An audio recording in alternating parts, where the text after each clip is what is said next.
चौकशी कोणत्या विषयावरती झाली आणि काय तिथे आतमध्ये चर्चा झाली हे मला मीडियाच्या समोर तरी सांगता येणार नाही, कारण हा सगळा न्यायालयीन विषय आहे आणि त्या संदर्भातली सगळी चर्चा मीडियासमोर करणं योग्य होणार नाही। आमचं आधीपासूनचं सांगणं होतं की डॉक्टर प्रांजल खेवलकर यांनी कधीही अंमली पदार्थांचं सेवन केलेलं नाही, की ही न्यायालयीन लढाई आहे, ज्या न्यायालयामध्ये जे चालू आहे ते चालू राहणार आहे। पण हा आमच्या परिवाराचा विषय आहे। माझ्या 2 लहान मुलांच्या भविष्याचा विचार करून मी तुम्हा सगळ्यांना विनंती करते आहे की आता ह्या विषयावरती आपणही चर्चा थांबवावी। आता isakal.com आहे देशातील नंबर 1 ची मराठी न्यूज वेबसाईट। प्रत्येक अपडेटसाठी isakal.com ला नक्की भेट द्या। सिम कार्डच्या संदर्भानं तुमचं नाव आलं होतं। ते जे आरोपी अटक केलेले होते त्यांनी सांगितलेलं होतं की तुम्ही सिम कार्ड बदलून हे सिम कार्ड हरवलं असं सांगून दुसरं सिम कार्ड घेऊन व्हॉट्सअपचा डेटा डिलीट केला होता।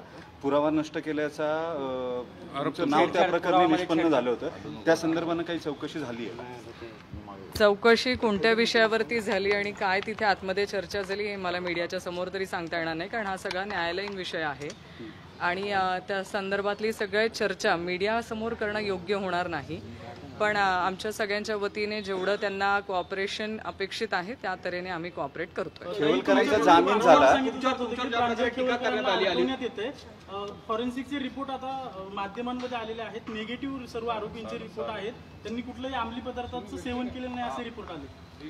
आमचं आधीपासूनचं सांगणं होतं की डॉक्टर प्रांजल खेवलकर यांनी कधीही अंमली पदार्थांचं सेवन केलेलं नाही आणि त्याच तऱ्हेने आमचं हेही सांगणं होतं की ते निर्दोष आहेत आणि भविष्यात देखील त्यांच्या ह्या केसमधून ते आरामात आणि न्यायालयाच्या लढाईमध्ये आम्ही आमचा विषय जो मांडणार आहे त्यातनं ते बाहेर पडतील हा आम्हाला विश्वास आहे। माझी या मीडियाच्या समोर तुमच्या सगळ्यांच्या समोर विनंती आहे की ही न्यायालयीन लढाई आहे, ज्या न्यायालयामध्ये जे चालू आहे ते चालू राहणार आहे।